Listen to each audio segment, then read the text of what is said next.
Lo invito a que vaya conmigo a las Escrituras, al Evangelio según San Lucas, en el capítulo 11.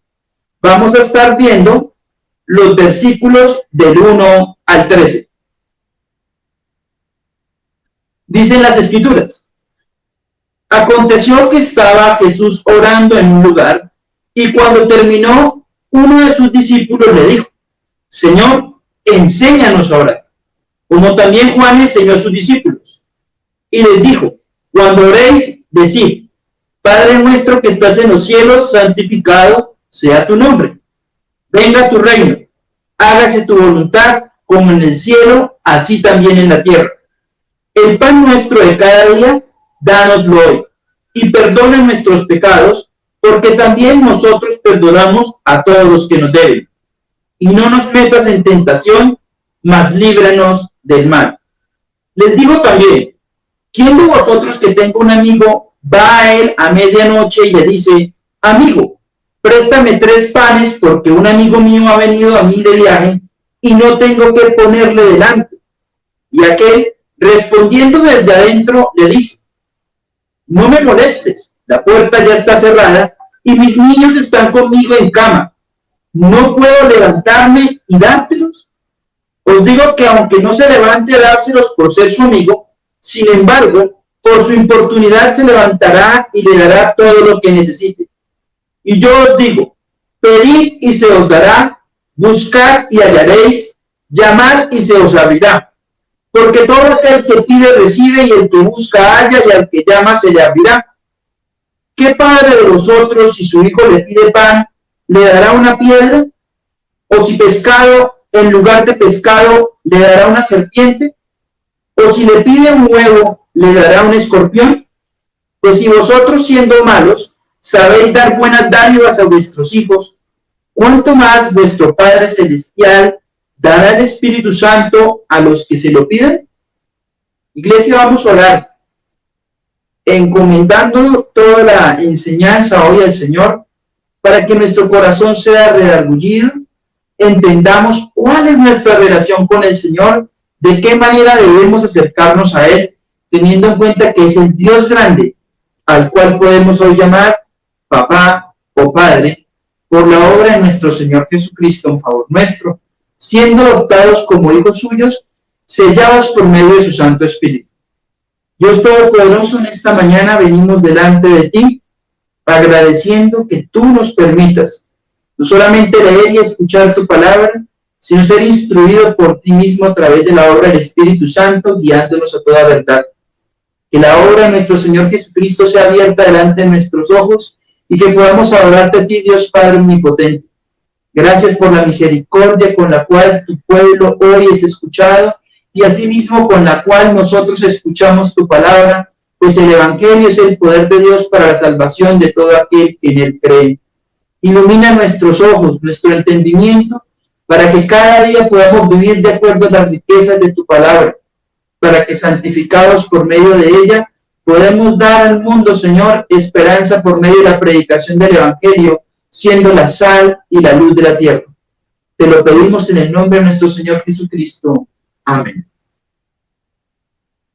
La semana pasada estábamos viendo un estudio acerca de este mismo versículo. Vamos a durar un buen tiempo estudiando lo que vienen siendo los 13 versículos que componen el capítulo 11 del Evangelio según San Lucas. Y es muy importante porque es la manera en que nuestro Señor le enseña a sus discípulos la manera apropiada en que debían ellos realizar sus oraciones. Vamos a ver acá en Lucas capítulo 11, en la primera parte dice: aconteció que estaba Jesús orando en un lugar, y cuando terminó, uno de sus discípulos le dijo: Señor, enséñanos a orar, como también Juan enseñó a sus discípulos. Y es muy importante porque lo que vemos aquí es una petición de uno de sus discípulos, una persona que siempre estuvo observando lo que nuestro Señor decía, nuestro Señor hablaba y nuestro Señor practicaba. Él entendió que había una relación directa entre la enseñanza, la palabra predicada y la obra de nuestro Señor, y era a través de la oración y la dependencia que tenía Cristo con el Padre. Este discípulo y los que estaban ahí no le estaban pidiendo, enséñanos a hacer milagros, enséñanos, Señor, a detener la lluvia, ayúdenos a saber cómo se hace para levantar un muerto o sanar un enfermo, o cómo se convierte el agua en vino. No, lo que nuestro Señor estaba transmitiendo era algo más, y era que todo esto dependía de la relación estrecha que había entre ser y no ser un hijo de Dios. En la oración, que es el vínculo perfecto que nos comunica el Señor, a través del cual nosotros como pueblo suyo podemos dirigirnos a Dios no solamente como nuestro Señor, sino como nuestro Padre, aquel que nos ha adoptado. Y es muy importante tener en cuenta esto, porque por nuestra naturaleza pecaminosa habíamos sido nosotros apartados del Señor. Así como cuando Dios creó a Adán y mantuvo una relación de comunión con él hasta que el pecado fue consumado. Una vez hecho el pecado, Adán es expulsado y el Señor manda a guardar la entrada en Edén a través de un ángel con una espada de fuego. La presencia de Dios ahora estaba distante hacia el hombre, pero Dios mismo, quien desde antes de la fundación del mundo estableció tener una comunión con su pueblo, nos dio un camino a través de la promesa hecha a Adán y Eva de la venida de un Salvador. Y este Salvador no es otro que Cristo nuestro Señor. Es muy importante ver cómo la cortina del velo en el Antiguo Testamento separaba el lugar santo del lugar santísimo, mostrando que aunque pedíamos las oraciones al Señor, había una barrera que lo separaba. A través de Cristo, el velo ha sido roto, y nosotros hoy tenemos acceso libre a la presencia de Dios. Este debe ser una de las razones por las cuales, como pueblo del Señor, oramos al Señor, clamamos a Él, y debemos tener la confianza de que Él escucha nuestras oraciones. En este pasaje vemos cómo el discípulo espera que Cristo termine y le hace una pregunta: enséñanos a orar. Cristo era un ejemplo en el poder de sus palabras. Vamos al Evangelio según Marcos, capítulo 1, versículo 22. Dice lo siguiente, Marcos 1, 22. Y se admiraban de su doctrina, porque les enseñaba como quien tiene autoridad y no como los escribas. Sus palabras eran palabras con poder que traspasaban el corazón de sus oyentes. No solamente movían sus afectos, sino que también los ponía a ellos a pensar acerca de su situación y de la llegada del reino de los cielos.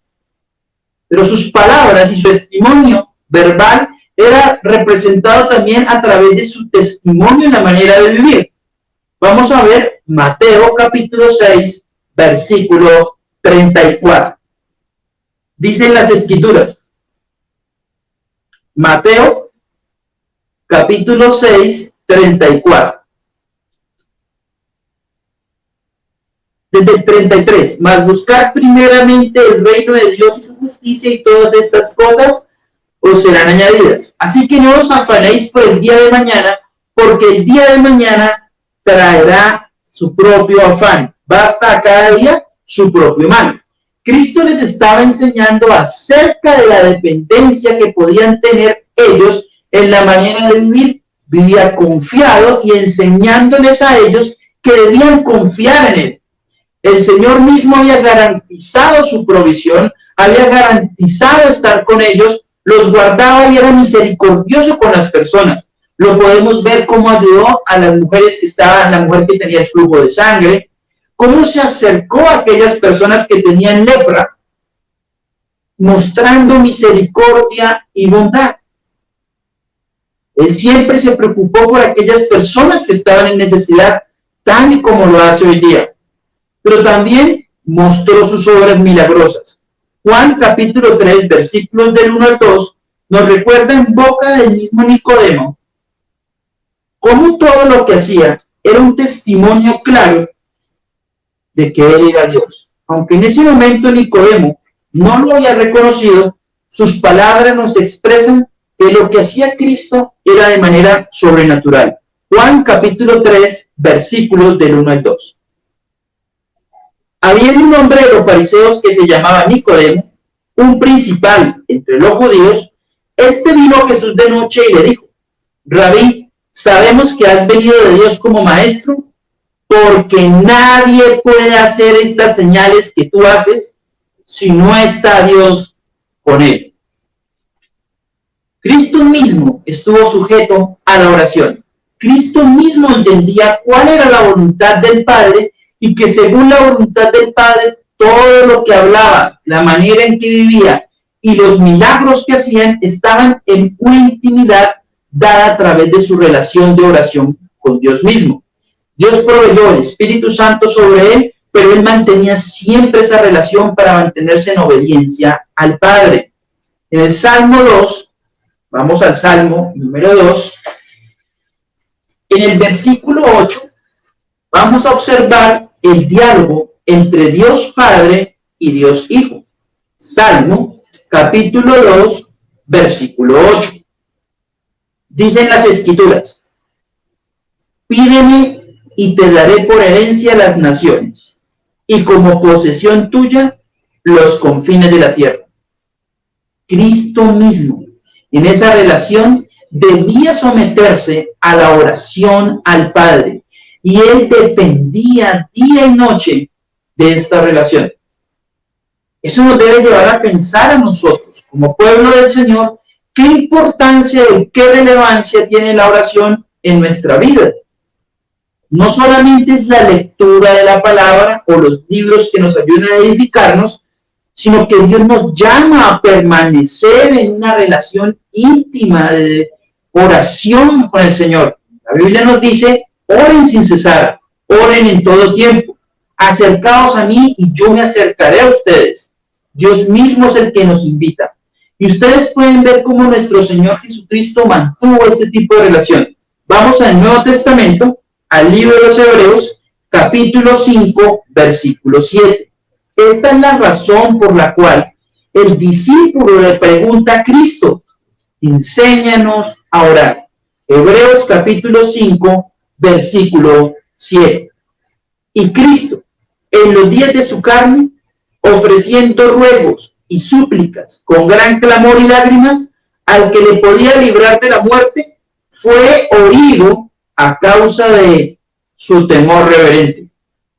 Cristo mismo expresa temor reverente al orar. La misma manera somos llamados hoy nosotros, como pueblo del Señor, a acercarnos confiadamente, pero con temor reverente. Y eso es lo que Cristo nos va a hablar a través del Padre Nuestro. El Padre Nuestro es un modelo de oración con el cual pretendía que nosotros aprendiéramos a orar. No hace referencia en ningún momento a otro tipo de circunstancias. Hace referencia a que no la gente cogiera las escrituras para estar, por ejemplo, repitiendo una y otra vez una oración. No está mal recitar el Padre Nuestro, pero lo que sí está mal es que mantengamos como si fuera un mantra esta escritura. Las culturas orientales, por ejemplo, en el caso de los budistas, ellos repiten oraciones o sonidos con el cual pretenden cambiar la voluntad de su deidad o de lo que hay alrededor de ellos para modificar según su propia voluntad sus circunstancias. Es muy distante el concepto que nos enseña la Escritura, en la cual se cumplirá la voluntad del Señor, sea en la tierra como en el cielo. El Padre Nuestro es un modelo de oración en el cual nosotros somos instruidos para tener un diálogo abierto y directo con nuestro Señor, sabiendo que Dios mismo nosotros nos escucha. Lo invito a que venga conmigo al pasaje paralelo al de Lucas en Mateo, capítulo 6. Recuerden que esta es la ocasión del Sermón del Monte, en el versículo 7. Quiero que venga conmigo y observe cómo Dios mismo, a través de nuestro Señor Jesucristo, Él siendo la segunda persona de la Trinidad, nos enseña que las oraciones repetitivas, como las hacen las personas, son de un corazón no regenerado.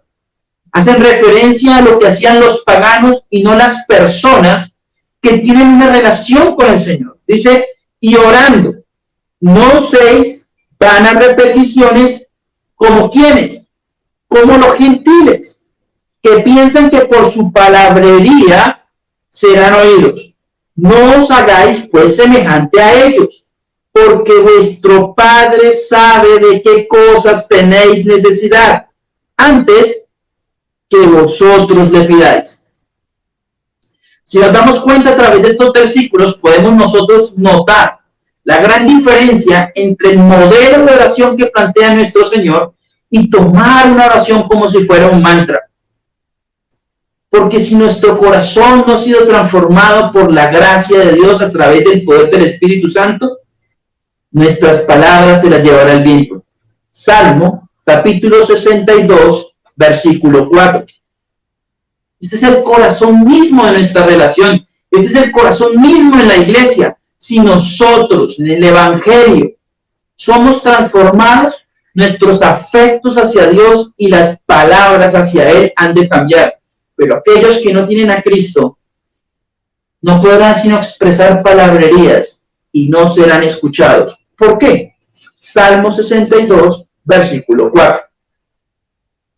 Dicen las Escrituras: solamente consultan para arrojarla de su grandeza. Aman la mentira. Con su boca bendicen, pero maldicen en su corazón. Santiago nos recuerda que es como si fueran gente de doble ánimo o como una fuente de la cual sale agua dulce y agua salada, y eso no debe ocurrir con nosotros. Eso era algo típico de aquellas personas que no tenían a Dios en su corazón. Aquellas personas que tenían una concepción de Dios, mas no habían nacido de nuevo. Y por eso es tan importante que hagamos lo mismo que nos enseñaron a nosotros los discípulos. Cuando Cristo está orando, uno de ellos se acerca y le suplica: Señor, enséñanos a orar.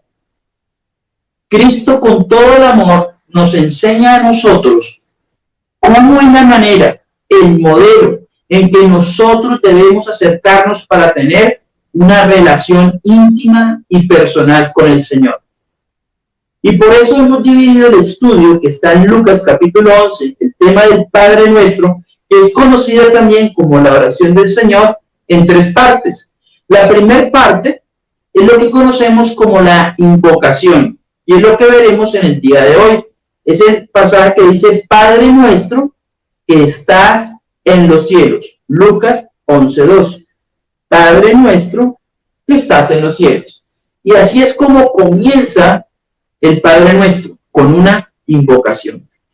Y luego trabajaremos los otros 2 componentes que hacen o que corresponden más bien los 3 siguientes versículos hablándonos, o las 3 siguientes partes hablándonos a nosotros acerca del reino y las peticiones del reino, y las siguientes 3 versículos y partes que hacen referencia a las peticiones personales del pueblo de Dios. Entonces vamos a comenzar en el día de hoy hablando de lo que se conoce como la invocación.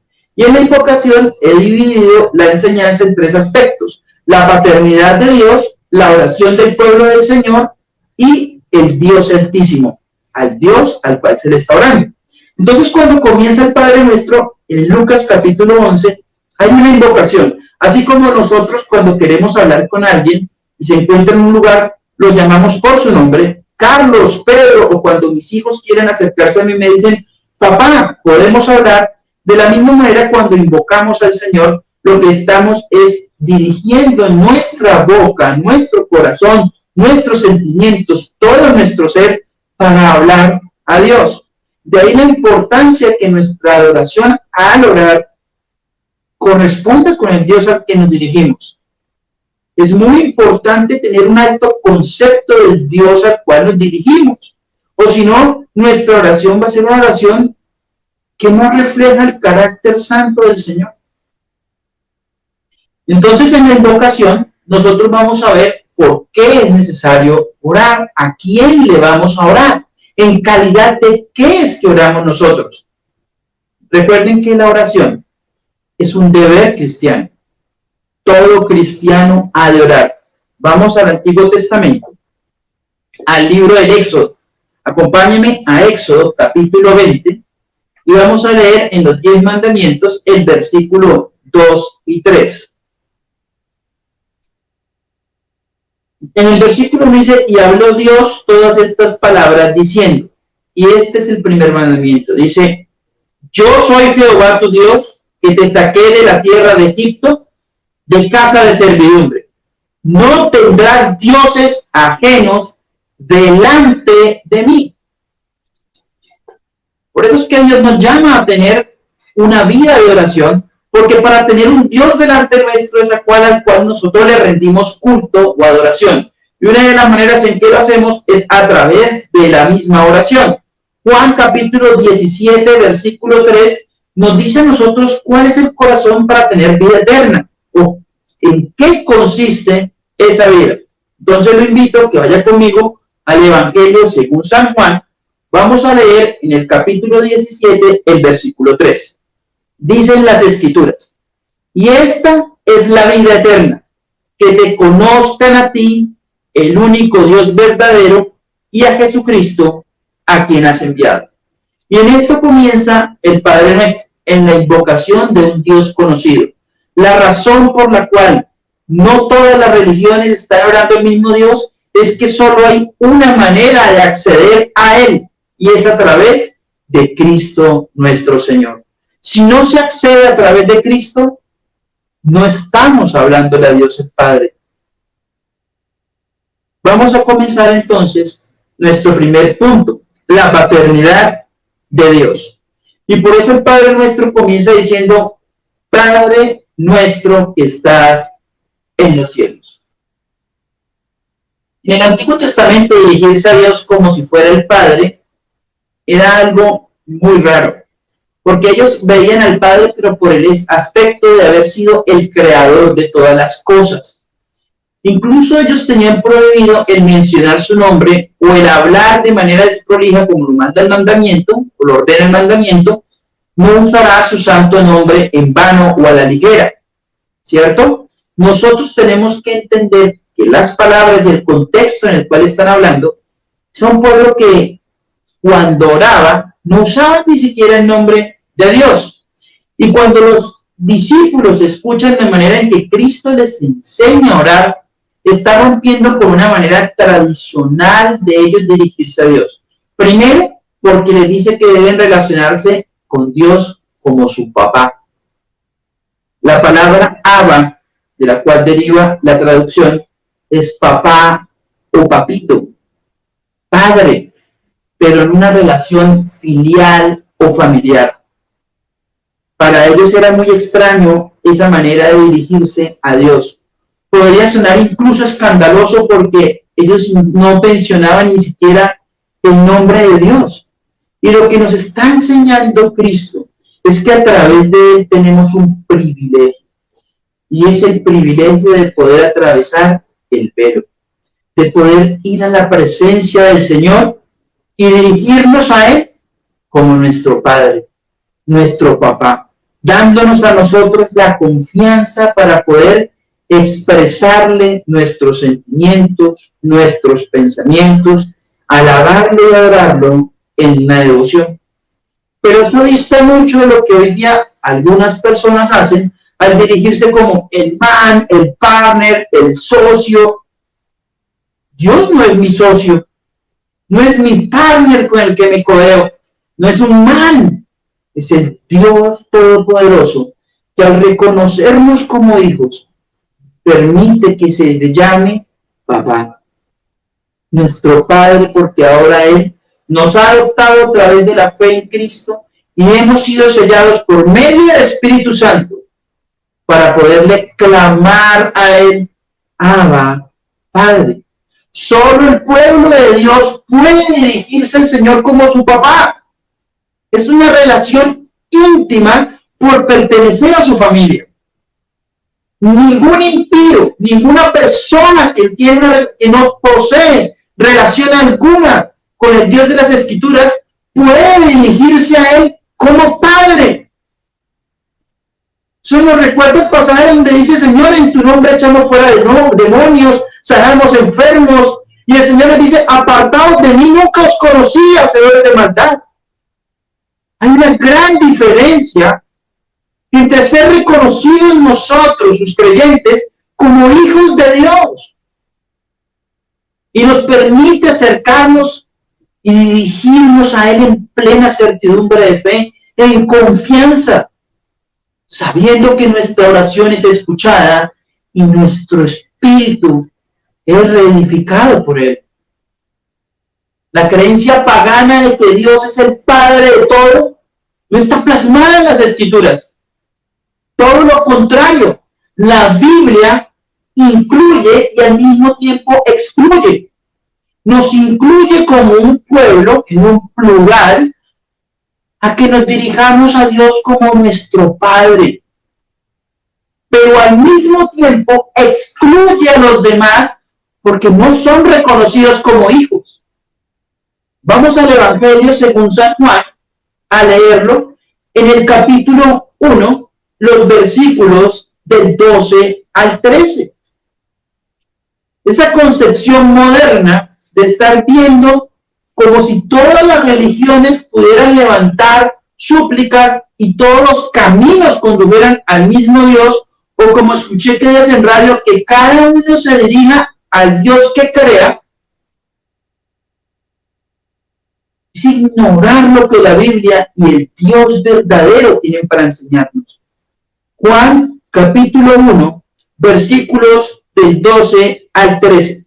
Dicen las Escrituras: mas a todos los que le recibieron, a los que creen en su nombre, les dio potestad de ser hechos hijos de Dios, los cuales, o sea, estos que han reconocido a Jesucristo, estos que creen en el Cristo, en Jesús nuestro Señor, la segunda persona de la Trinidad, hecha hombre, quien fue dada por Dios el Padre para el perdón de nuestros pecados.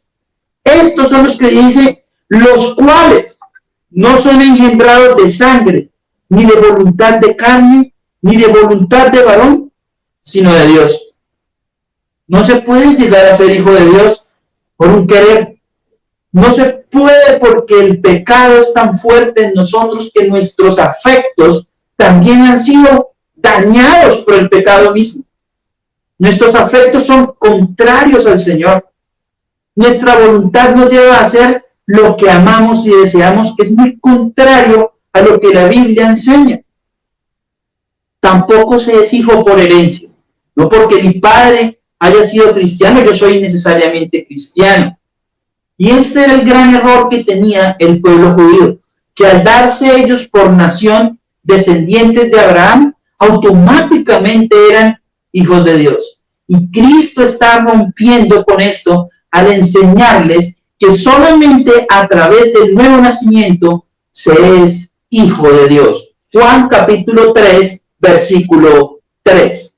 Podemos leer en el versículo 3, pero también desde el versículo 1, cuando un fariseo se acerca a él y dice: había un hombre de los fariseos que se llamaba Nicodemo, un principal entre los judíos. Este vino a Jesús de noche y le dijo: Rabí, sabemos que has venido de Dios como maestro, porque nadie puede hacer estas señales que tú haces si no está Dios con él. Respondió Jesús y le dijo: de cierto te digo, que el que no naciere de nuevo no puede ver el reino de Dios. No hay posibilidad alguna de que alguien se pueda acercar al reino donde el Dios tres veces santo habita. Solamente por la gracia y la misericordia de Dios es que por medio de Cristo Jesús nos podemos acercar a Él y ser presentados ahora como hijos de Dios y reconocer que Dios ahora es nuestro Padre. Vamos al mismo Evangelio de Juan, en el capítulo 8. Y esta discusión es muy importante porque hoy día muchas personas piensan que por heredar una religión tradicional como la de nuestros países de América Latina, automáticamente se es hijo de Dios. O que por ser criaturas ya somos hijos de Dios. No es lo que nuestro Señor dice en la palabra. Y es muy importante porque en el contexto de este pasaje está hablando con maestros de la ley, los fariseos, quienes pensando que por descender de Abraham ya eran no solamente una nación apartada, sino que automáticamente eran hijos de Dios, y Cristo mismo los reconviene, y es importante leer todo lo que este pasaje nos dice, desde el versículo 39 hasta el versículo 47. Respondieron y le dijeron: nuestro padre es Abraham. Jesús les dijo: si fueseis hijos de Abraham, las obras de Abraham haríais. Pero ahora procuráis matarme a mí, hombre que os he hablado la verdad, la cual he oído de Dios. No hizo esto Abraham. Vosotros hacéis las obras de vuestro padre. Entonces le dijeron: nosotros no somos nacidos de fornicación, un padre tenemos, que es Dios. Jesús entonces le dijo: si vuestro padre fuese Dios, ciertamente me amaríais, porque yo de Dios he salido y he venido, pues no he venido de mí mismo, sino que Él me envió. ¿Por qué no entendéis mi lenguaje? ¿Por qué no podéis escuchar mi palabra? Vosotros sois de vuestro, porque no podéis escuchar mi palabra, dice el Señor. Perdónenme, porque no es una interrogación, es una afirmación de Cristo. Porque no podéis escuchar mi palabra. Vosotros sois de vuestro padre el diablo, y los deseos de vuestro padre queréis hacer. Él ha sido homicida desde el principio y no ha permanecido en la verdad, porque no hay verdad en él. Cuando habla mentira, de suyo habla, porque es mentiroso y padre de mentira. Y a mí, porque digo la verdad, no me creéis. ¿Quién de vosotros me redarguye de pecado? Pues si digo la verdad, ¿por qué vosotros no me creéis? El que es de Dios, las palabras de Dios oye. Por esto no las oís vosotros, porque no soy de Dios. ¡Wow! Y es de la boca misma de nuestro Señor Jesucristo que salen estas palabras. Nosotros, los cristianos, somos llamados hijos de Dios, no en virtud de nuestros propios hechos de justicia, porque no son más que trapos de inmundicia. Nosotros hemos venido a Cristo a través del nuevo nacimiento. Cuando por gracia Dios nos llama a través del poder del Evangelio, cambiando nuestros corazones por la obra del Espíritu Santo, para que reconozcamos a Jesús como nuestro Señor y Salvador. Nuestros afectos son cambiados. Vosotros me amáis a mí porque yo os amé primero. Es el amor de Dios manifiesto en nuestras vidas. Así que si tú has venido hoy a escuchar y a deleitarse en su palabra, a cantar con gozo, porque tu corazón ha sido transformado, puedes dirigirte a Dios como su Padre. Tu Padre, el Padre nuestro. Gálatas, capítulo 3, 24 al 27. Quiero que me acompañe a la carta escrita por el apóstol Pablo a la iglesia en Galacia. Gálatas, capítulo 3, versículos 24 al 27. Dicen las Escrituras: de manera que la ley ha sido nuestro ayo para llevarnos a Cristo a fin de que fuésemos justificados por la fe, pero venida la fe ya no estamos bajo ayo, pues todos sois hijos de Dios por la fe en Cristo Jesús, porque todos los que habéis sido bautizados en Cristo, de Cristo estáis revestidos. Este es el amor y la muestra de Dios a nosotros. Es por medio de la fe en Cristo Jesús que somos llamados hijos de Dios. Y esta fe no procede de nosotros, sino que es un don, un regalo de Dios mismo. ¿Y desde cuándo nosotros podemos ser llamados hijos de Dios? En un momento de nuestra conversión, pero Dios tenía planeado todo para tener un pueblo para sí, y eso lo vamos a ver en Efesios, capítulo 1, versículos del 3 al 7. Así que si usted está en Cristo, puede disfrutar de una comunión y una relación con Dios. Es muy importante porque estamos hoy poniendo los fundamentos para entender cada vez que oramos a quién y de qué manera nos podemos dirigir. Efesios capítulo 1, versículo 3 al 7 nos enseña acerca de la doctrina de la elección, pero también su propósito. Bendito sea el Dios y Padre de nuestro Señor Jesucristo, que nos bendijo con toda bendición espiritual en los lugares celestiales en Cristo, según nos escogió en Él antes de la fundación del mundo, para que fuésemos santos y sin mancha delante de Él, en amor, habiéndonos predestinado, propósito, para ser adoptados hijos suyos, por medio de Jesucristo, según el puro afecto de su voluntad, para alabanza de la gloria de su gracia, con la cual nos hizo aceptos en el amado, en quien tenemos redención por su sangre, el perdón de pecado, según las riquezas de su gracia. Amén. Qué hermosa doctrina es esta cuando la entendemos. Qué hermoso saber que no es en base a nuestro mérito, en nuestra capacidad, porque por naturaleza somos llamados en la misma carta de Efesios hijos de ira, estando bajo la ira de Dios. Cristo eliminó todo obstáculo que nos separaba para pertenecer a la familia de Dios, reconciliándonos eternamente para poder tener una vida de dependencia y, tal como dice en Romanos capítulo 8, versículo 15, clamarle a Él, Abba Padre. Lo invito a que vaya conmigo a la carta a los Romanos. Nuestra enseñanza hoy tiene mucha palabra y la razón es porque tenemos que destruir todos los argumentos que se levanten en contra del conocimiento y la verdad de nuestro Señor. Romanos capítulo 8, versículo 15.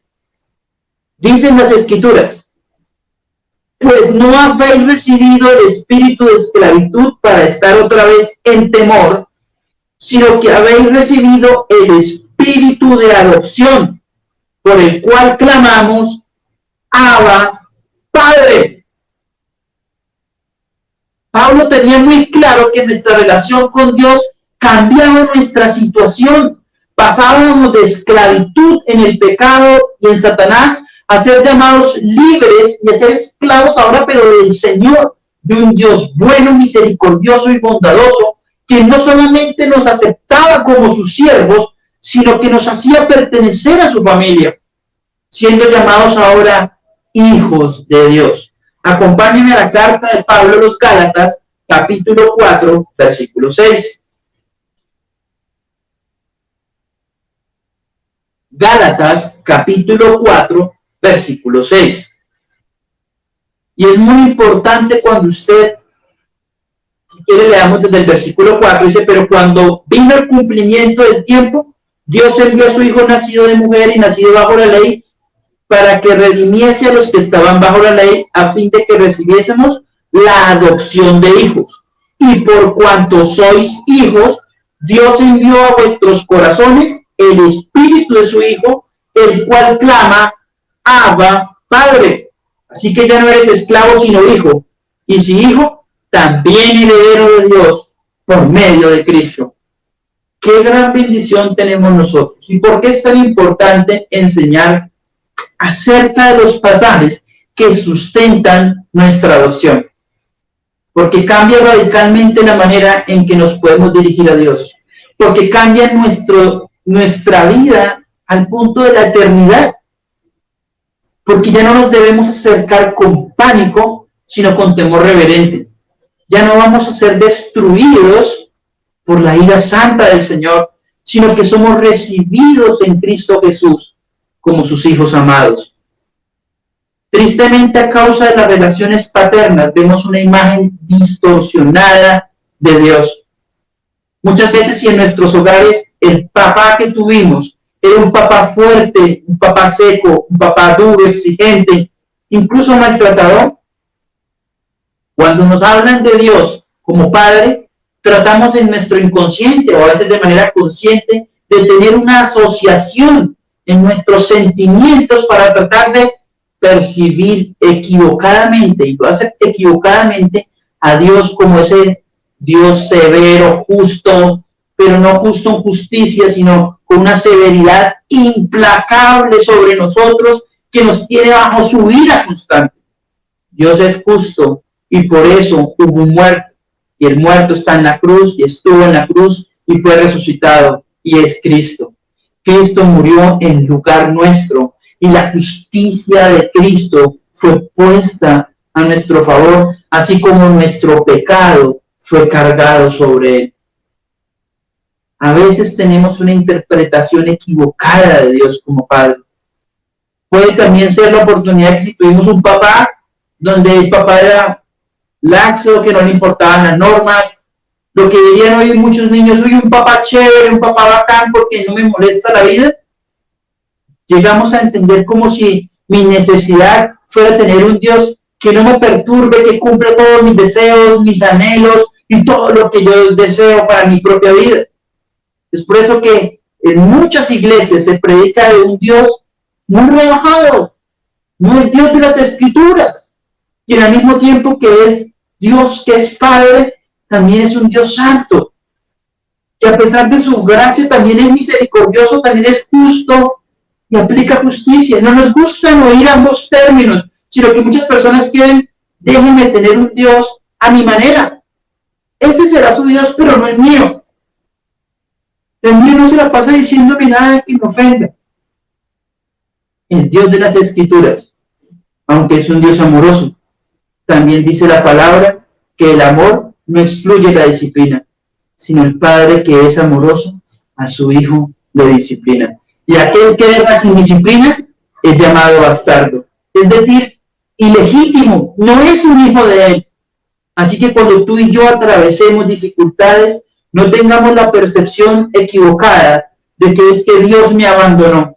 No, Dios está junto a nosotros si nosotros somos sus hijos. Y de una manera muy, muy especial. Acompáñeme en el Antiguo Testamento a leerlo del profeta Isaías en el capítulo 49. Vamos a leer los versículos 14 al 15.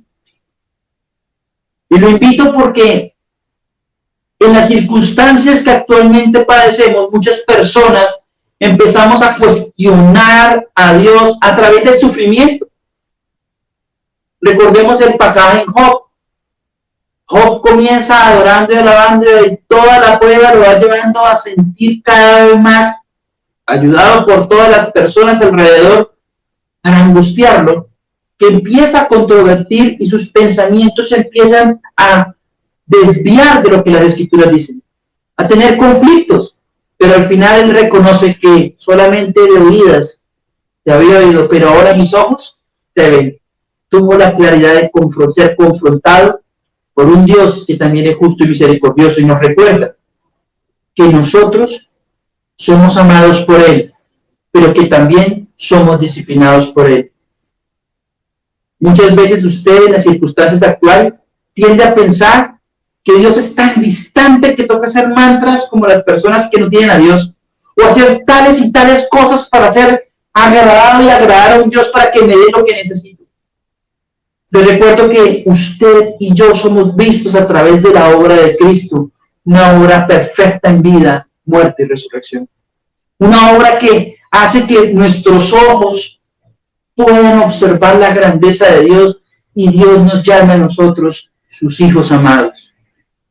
Isaías 49, versículos 14 a 15 dice: pero Sión dijo, su propio pueblo, me dejó Jehová, y el Señor se olvidó de mí.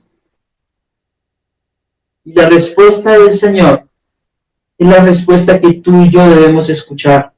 ¿Se olvidará la mujer de lo que dio a luz para dejar de compadecerse del hijo de su vientre? Aunque olvide ella, yo nunca me olvidaré de ti. Yo nunca me olvidaré de ti.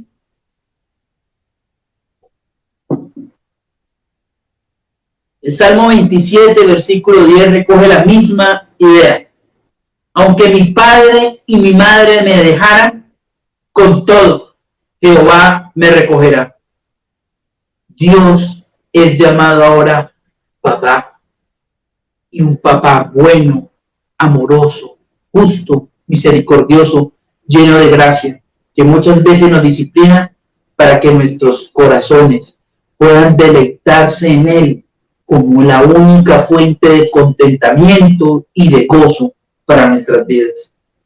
Es en Él que somos santificados para presentarnos un día delante de Él y gozar de una comunión eterna, sin pecado, gozosos como una familia.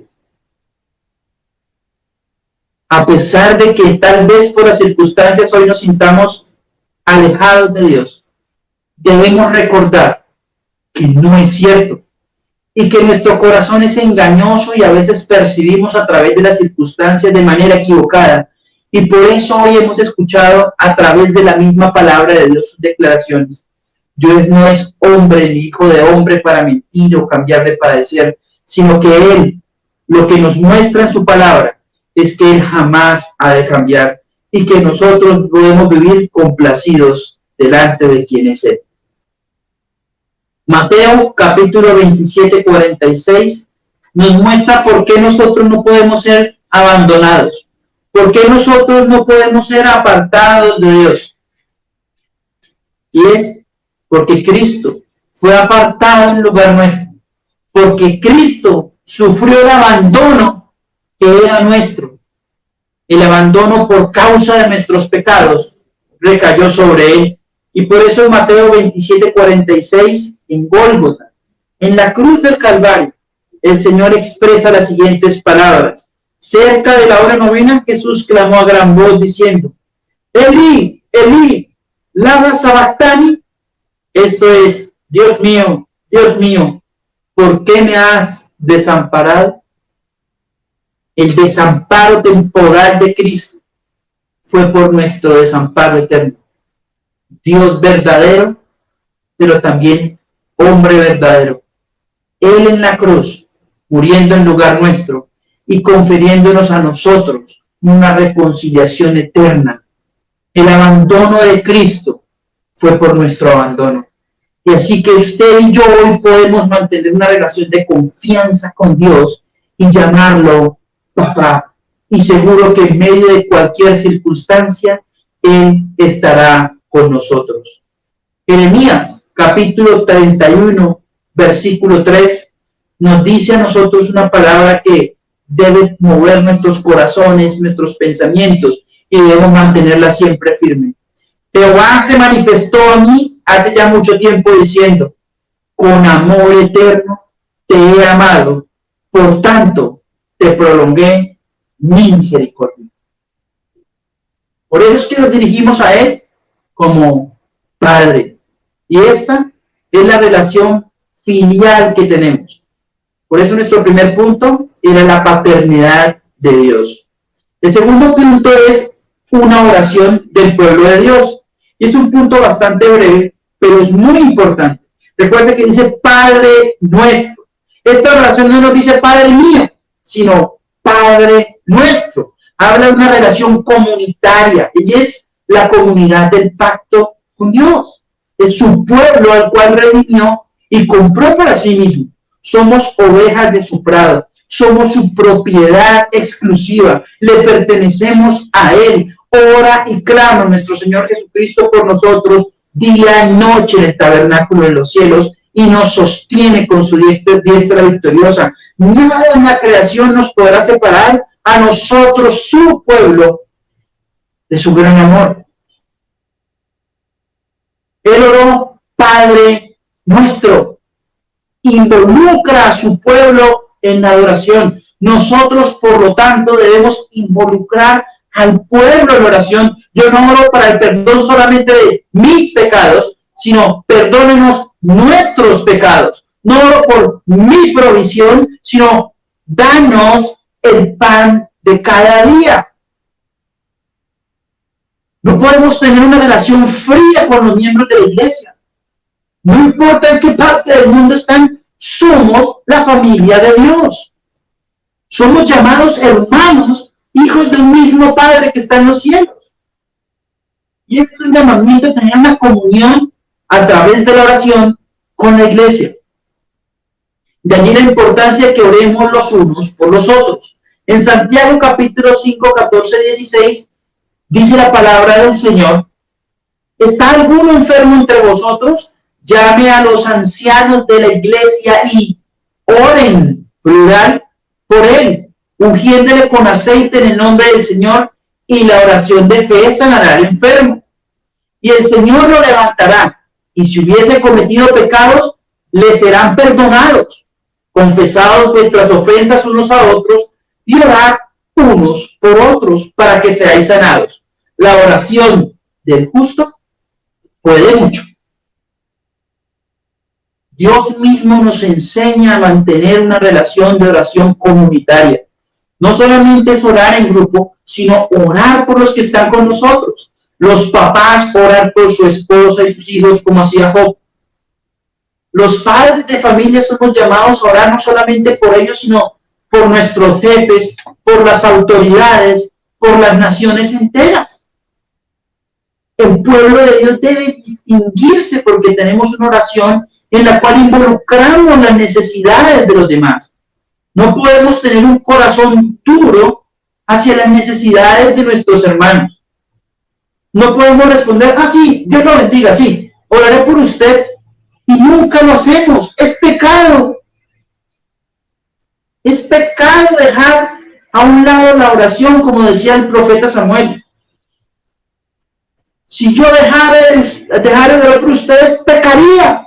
Estaría pecando delante de Dios, decía el profeta Samuel. Nosotros no podemos dejar la oración por el pueblo del Señor. Todas las necesidades de nosotros deben ser llevadas delante de Dios. Eso nos recuerda en el tabernáculo, el altar con el incienso, el incensario, y cómo las oraciones del pueblo eran elevadas al Señor. Cómo Cristo en Juan 17 ora por el pueblo. Y cómo en las cartas somos invitados a orar los unos por los otros. Efesios capítulo 6, versículo 18, dice lo siguiente. Carta de Pablo a los Efesios capítulo 6, versículo 18.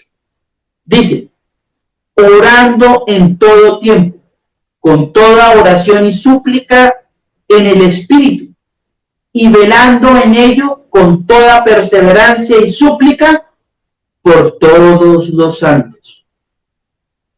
Somos llamados por Dios a orar los unos por los otros. Somos llamados a tener comunión con nuestro Padre Celestial, con nuestro Papá, en esa relación de confianza e intimidad, para presentarnos delante de Él, sabiendo que la ira de Dios no está sobre nosotros, y presentándonos con las súplicas y las necesidades del pueblo del Señor. Qué bueno saber cuando un hermano por el cual hemos orado se ha aliviado por la gracia del Señor, se ha sanado por su obra, o cuando un hermano en nuestra congregación ha conseguido un empleo por el cual estábamos clamando, y ahora parar en nuestras actividades y orar a Dios en gratitud, no solamente con toda oración y ruego, sino con acción de gracias. El pueblo de Dios tiene que ser un pueblo con un corazón agradecido, porque Dios es bueno y sus misericordias son para siempre. Este punto, aunque breve, nos debe llevar a cuestionarnos cómo nos estamos comportando como Iglesia de Cristo. Si estamos orando o no los unos por los otros. Padre nuestro. Y la tercera parte es el Dios Altísimo. Padre nuestro que estás en el cielo. Dios es nuestro Padre. Dios es nuestro Papá, pero es un Dios santo y lleno de majestad. Al colocar la frase en los cielos, está marcando una diferencia en el lugar en que nosotros estamos y en el lugar en que Él se encuentra. Hay una separación a pesar de nuestra unión por medio de Cristo, y es que Él es el Dios 3 veces santo, el Altísimo, el que mora en luz inaccesible. Él es el Señor.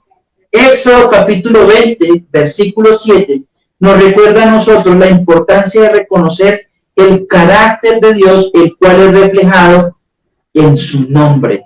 Cuando hablamos de la palabra nombre, hace referencia a quién es Él, su ser, su calidad, quién es Él. Entonces, lo invito a que vaya conmigo a Éxodo capítulo 20, versículo 7. No tomarás el nombre de Jehová tu Dios en vano, porque no dará por inocente Jehová al que tomare su nombre en vano. Y es muy común que hoy día, de manera desprolija, las personas se acerquen, incluso en las iglesias, a dirigirse a Dios como el partner, de una manera totalmente inadecuada, rebajando la altura a la cual el Dios tres veces santos nos llama como hijos en una relación filial a que nos dirijamos a Él. Esto le pasó a Nadab y Abiú, los hijos del sumo sacerdote, quienes ofrecieron fuego extraño en el lugar de las oraciones. Dese cuenta, fueron consumidos por el Señor. O cuando estaban transportando el arca durante el reinado de David de la manera inadecuada. Vemos cómo Uza toca el arca cuando va a caer y fulminante muere, y el juicio de Dios llegó sobre él. Dios es el Dios santo, santo, santo, y no podemos olvidarlo. Alguien dirá, pero eso es del antiguo pacto. ¿Y qué pasó con Ananías y Zafira? Quienes usaron el santo nombre de Dios jurando en vano y diciendo mentiras. Estaban en la comunidad visible y sobre ellos cayó juicio. Permítanme citarles al teólogo R.C. Sproul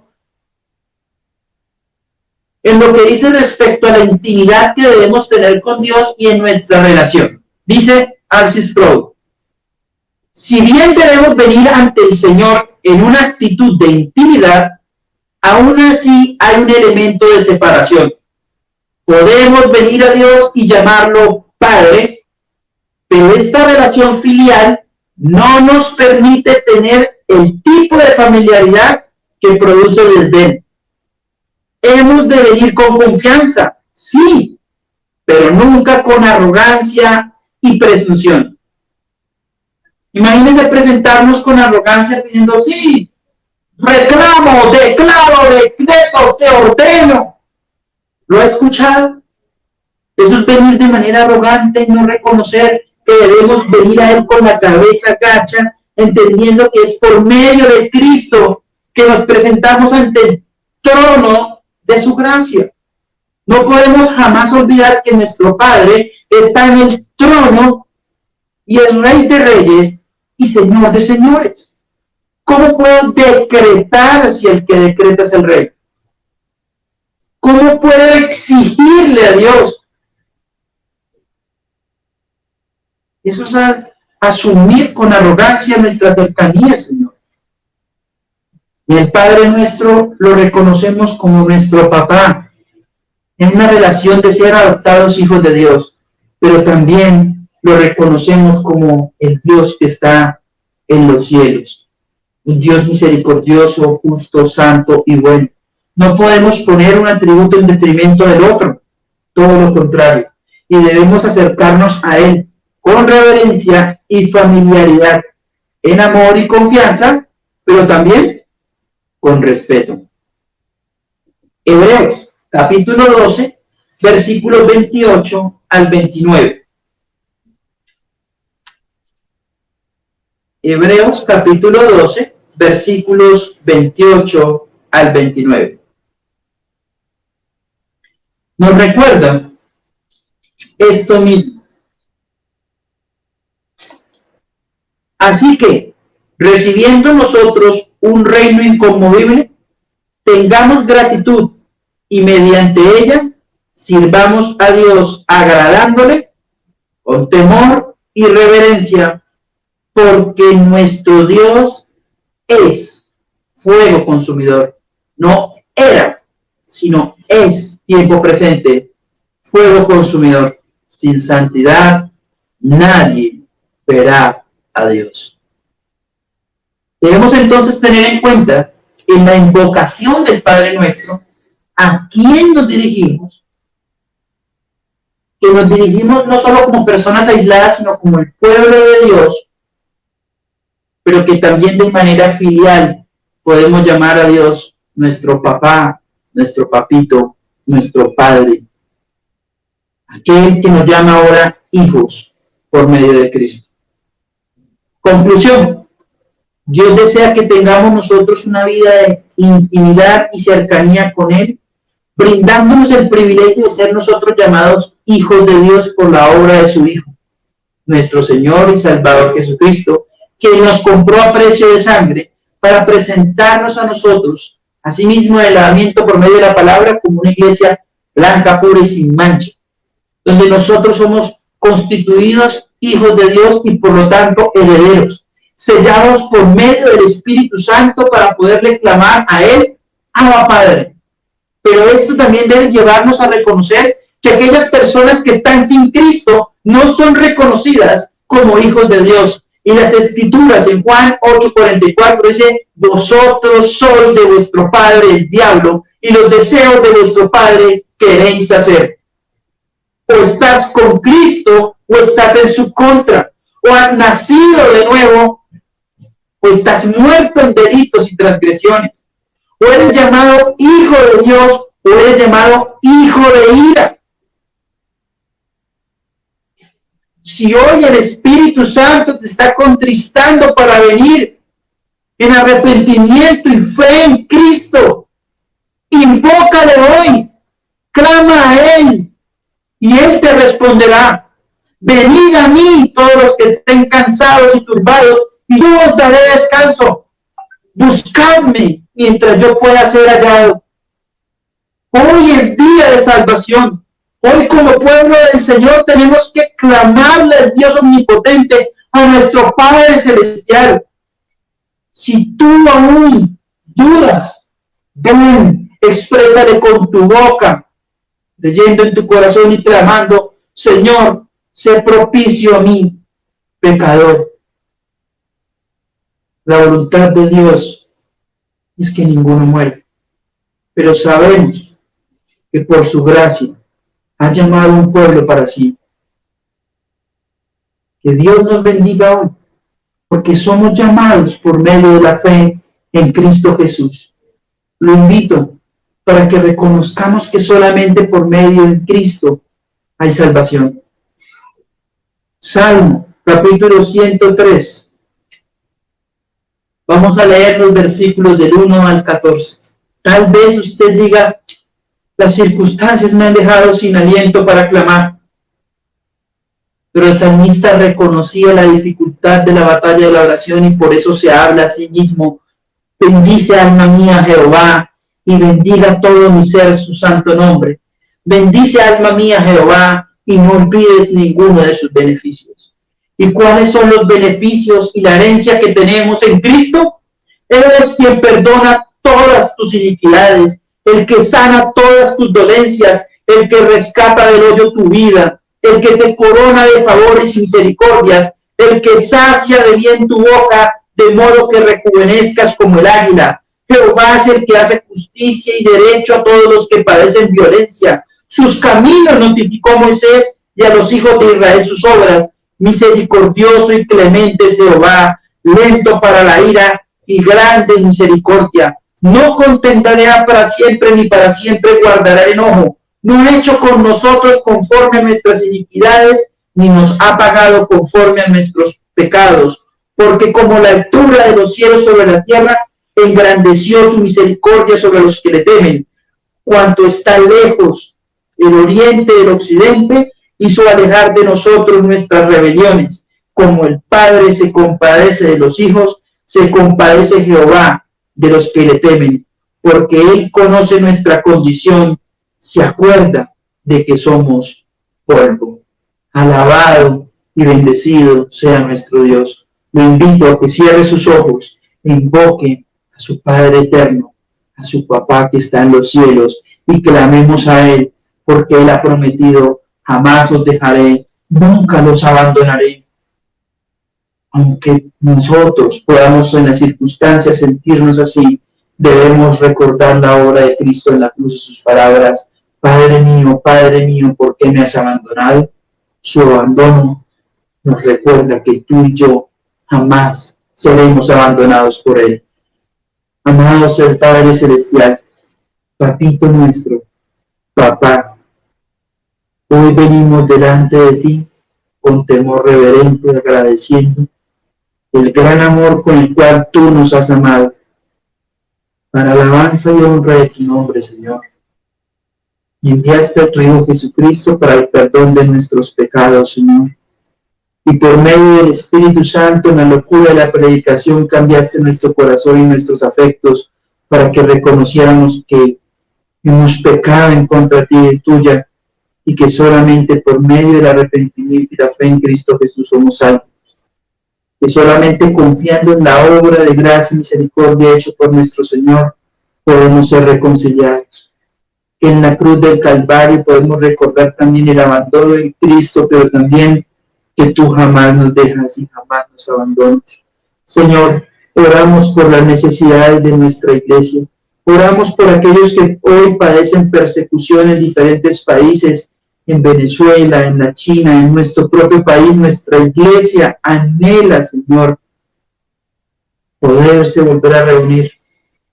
Sabemos que en la prudencia estamos ahora sí, pero también que no estamos solos y que tú nunca nos dejas y jamás nos abandonas, y que debemos orar y clamar los unos por los otros.